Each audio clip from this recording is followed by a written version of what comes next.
Eu tinha, na época que eu ia na igreja, um amigo que ele era muito amigo mesmo, e eu sempre achei que ele era gay, mas ele não falava nada por conta da igreja e tal. Até que, pra mim, ele se revelou e tudo mais, e a gente conversava sobre isso. Na época, a minha cabeça tava intoxicada pela cura gay, né? Do Marcos Feliciano. Porque o que era muito pregado eram os ex-homossexuais, ex-prostituta, enfim. E aí o conselho totalmente errado que eu dei pra ele foi: fala com um dos pastores, tal. Coitado. E aí ele conversou, tal. E assim, o cara, ele foi até um amorzinho com ele, mas ele também não sabia muito o que ele estava fazendo, né? Aí aquele conselho que todo líder dá: ora, né? Ora pra tirar isso de você. Enfim, o tempo passou, faz muito tempo, uns 5, 6 anos. Ele é ainda gay, mas ele nunca teve uma relação. Nem com homem, nem com mulher, por conta desse medo dele de fazer. É um gay eunuco, né? E eu lembro de uma frase que ele me falou que eu fiquei muito triste. Toda vez que eu lembro dela, eu fico muito triste. Ele falou: se Deus não me curar, eu espero que eu viva muito pouco. Porque viver assim é insuportável. Veja que miséria, né? E por mais que eu mando seus vídeos, eu falo com ele, ele não consegue tirar isso dele. Ele acha que é muito errado. Uma introjeção traumática poderosa dentro do rapaz, né? E um dos textos sobre gays, bem singelos, do Novo Testamento, está em Atos 8, que é o fato de que tinha um oficial da rainha da Etiópia, Candace. Ele era o ministro da economia e, ao mesmo tempo, ele era um eunuco. A gente sabe, como Jesus disse, Jesus tratou essa questão de uma maneira divina, né? Óbvio. Jesus disse que alguns nascem eunucos. Ele admitiu que pode haver uma genética alterada. E a gente vê pelas estatísticas que existe uma genética de alteração. Existem pessoas que têm ambos os sexos. Existem mulheres com clitóris tão grandes que chegam a ser penianos. Existem todos os tipos de variação sexual nos órgãos genitais. Pode haver. Então, e ele conhecia e sabia daqueles que nasciam assim, era genético. Ele disse: existem aqueles que os homens castram, que os homens fazem eunucos. Aí é o cara que tem o pênis removido, os testículos, para de produzir hormônio feminino, vai ficando com peitinho, a voz vai se alterando. Aqueles eram os caras que serviam também as rainhas, as concubinas do rei, não podiam ter vontade de pegar nenhuma, né? E existem aqueles que se fazem eunucos. São aqueles que têm geneticamente tudo normal, que não foram alterados de nenhum modo, mas que decidiram se tornar pessoas celibatárias por uma dedicação exclusiva ao reino de Deus. Como é o caso de Paulo. Paulo não tinha mulher nem filhos, ele se dedicou como um eunuco do reino de Deus, porque era um viajor que estava de cidade em cidade, não tinha família que pudesse acompanhar Paulo, era uma loucura. Prisões, espancamentos, o cara sofreu mais do que qualquer pessoa que eu conheça. Ele foi um que se fez eunuco por amor ao reino de Deus. Pedro não, era casado, tinha mulher, filhos e quase todos os outros. Mas Paulo fez essa dedicação. Então você tem a questão biológica, você tem a ação violenta dos abusivos que castravam, e você tem aquele que, por uma questão de consciência, diz: eu não quero me ocupar com o que eu não posso cuidar. Então eu não vou casar porque eu não terei como manter isso. Mas nunca é uma obrigação imposta. No terceiro caso, é uma escolha do indivíduo. Aí ele vive uma vida assexuada ou sem prática sexual. Então você tem a questão congênita, que já deveria cessar esse papo. O cara nasceu. Nasceu sem, nasceu com 2, nasceu com trocado, isso do ponto de vista orgânico.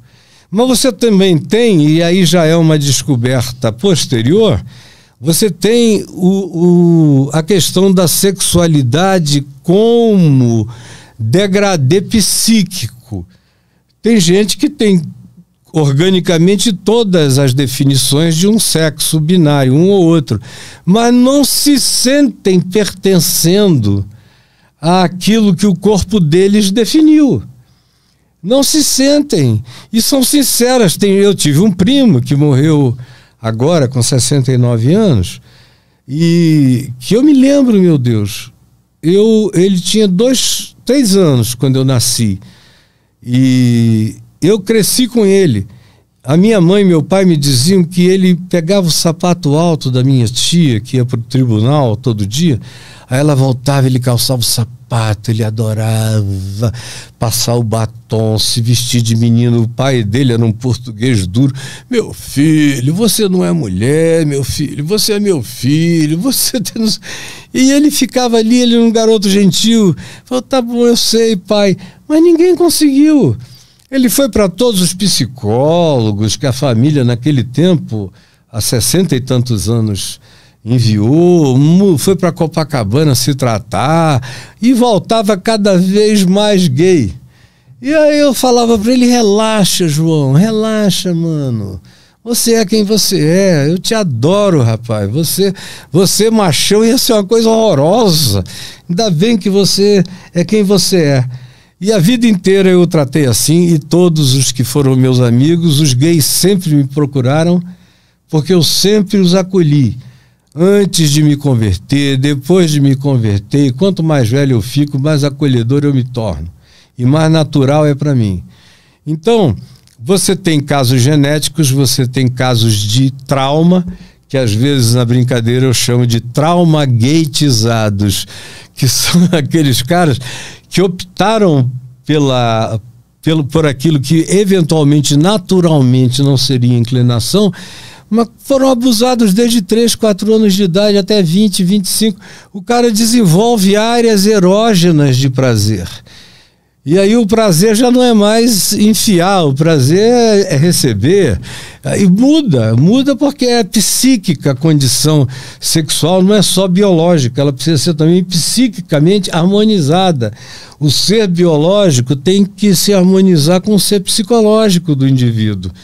E então, cura gay, eu só vejo a cura gay criar suicidas.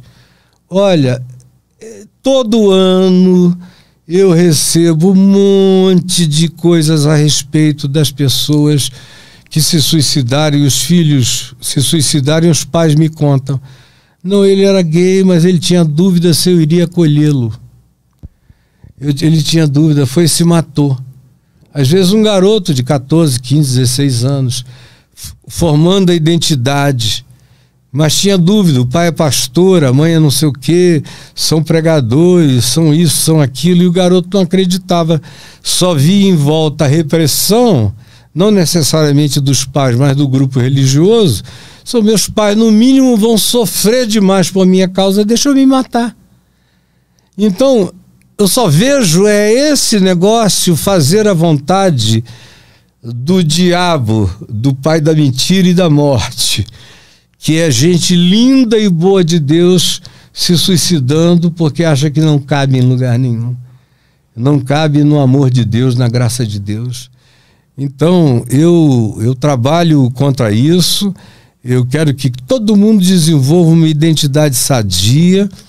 O meu filho mais velho está com quase 46 anos, é um homão forte e macho, assim, no sentido de, olha, se tem um cara, se eu tivesse numa situação de opressão, de homens vindo em cima de mim, eu chamaria na hora para vir comigo, era o meu filho, porque ele agarra um sujeito e joga lá na parede. O bicho tem uma força danada, é um homem. E quando ele me contou com 18 anos que ele era gay, eu era o super reverendo Caio e tal, E ele falou, senhor, que se você quiser eu vou para outro lugar, mudo de país. Eu falei, não, filho, eu quero te botar na minha frente, do meu lado.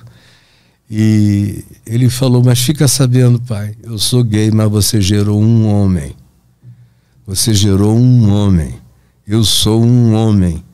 Eu só sou afetivamente homoafetivo. Porque eu não consigo, eu já tentei me apaixonar, gostar de mulheres, eu não tenho esse poder. Mas em relação a homens, é quase natural. Eu digo, então siga a natureza. Você é um homem bom, generoso, justo, cristão. Você é o filho que todo pai quer ter. Além de tudo, é um gênio. Eu queria ter 10% da inteligência e da cultura dele. O cara é um absurdo de genialidade, de cultura. Aí a minha neta mais velha, já é adulta, maior de idade. Ela, com 14 anos, veio e falou para minha mulher, falou para mim. Falei, minha filha, você já tem seu tio, veja como eu trato. Aí ela falou, então, eu só queria que você soubesse. Eu falei, olha, não tem nenhuma diferença entre o que você me disse, isso aqui não é uma questão. Fique sabendo, na casa do seu avô, eu aprendi com Jesus que uns nascem, outros são feitos e outros se tornam.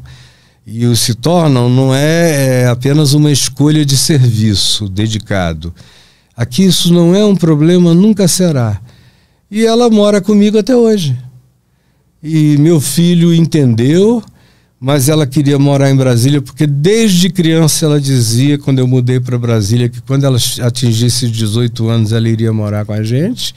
Quando ela fez 18 anos, ela foi para lá. É um prazer, é um ser santo, cheio de amor, de compaixão, de justiça, de verdade, de sinceridade, da alegria conviver com ela. É uma das pessoas mais limpas, lúcidas, cristalinas, sem mentira, sem mancha. Vive na luz. Tem uma namoradinha que é uma criatura extraordinária, não é promíscua, nunca foi.